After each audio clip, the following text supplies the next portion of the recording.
వాదించాను. ఫిబ్రవరి 21ని file చేశాను.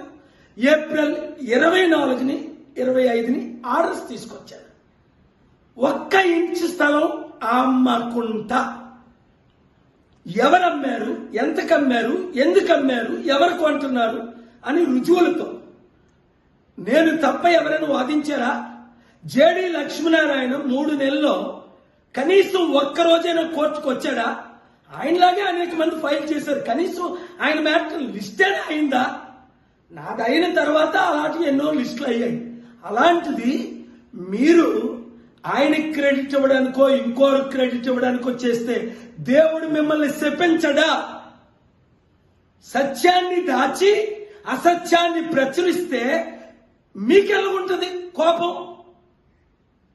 ఇంత కష్టపడి గవర్నమెంట్ ని స్టీల్ ప్లాంట్ అమ్ముకుంటూ ఆర్డర్ తెచ్చింది